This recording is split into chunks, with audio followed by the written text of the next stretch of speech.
শহীদ হাদিকে নিয়ে লেখা আমার একটি শোকোচ্ছ্বাস। শোকোচ্ছ্বাসটির শিরোনাম শহীদ হাদি দেশমাতৃকার অহংকার। কলমে ও আবৃত্তিতে আমি গোলাম ফেরদৌস মনির। বিপ্লবীগণ কখনো মরেন না, বরং অনন্তকাল বেঁচে থাকেন মানুষের আন্তরিক কৃতজ্ঞতা ও ভালোবাসায়।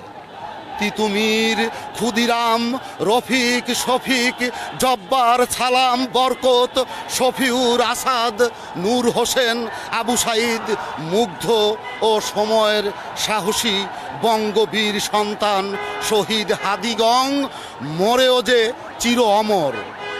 নিজেদের বুকের খুনে লাল সবুজের পতাকা খামছে ধরা শকুনদের সামনে বীর দর্পে করেছেন অগ্নিঝরা প্রতিবাদ, যা অনেকটা আগ্নেয়গিরির লেলিহান শিখাসম।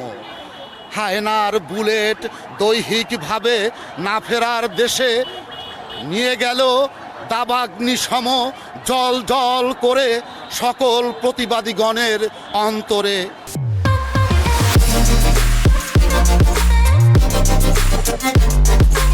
প্রতিবাদী বীর হাদিরা কখনো মরতে পারেন না। প্রতিবাদের অপর নাম হাদি। অন্যায়ের বিরুদ্ধে গর্জে ওঠাই হাদি। প্রতিরোধ গড়ে তোলার নামই হাদি। দাদাদের চোখে চোখ রেখে ধমক দেওয়ার মতো সাহসের নামই হলো শহীদ হাদি। মরেও বেঁচে থাকে হাদিরা। হাদিদের যারা মারে এবং মারায় তারা বেঁচেও যেন জিন্দা লাশ। পরের জন্য কাটলে খাল, শেষে নিজেদেরই হয় যে সার্বিক সর্বনাশ। বিপ্লবী লাল সালাম করছি জ্ঞাপন চোখের জলে শহীদ হাদির বিদেহী আত্মার জান্নাতি নাজাতের তরে। হে মহান মাওলা, আপনি করুন দান।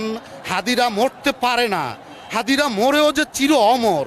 শহীদ হাদিরাই হলেন এই দেশ মাতৃকার শ্রেষ্ঠ সূর্য সন্তান।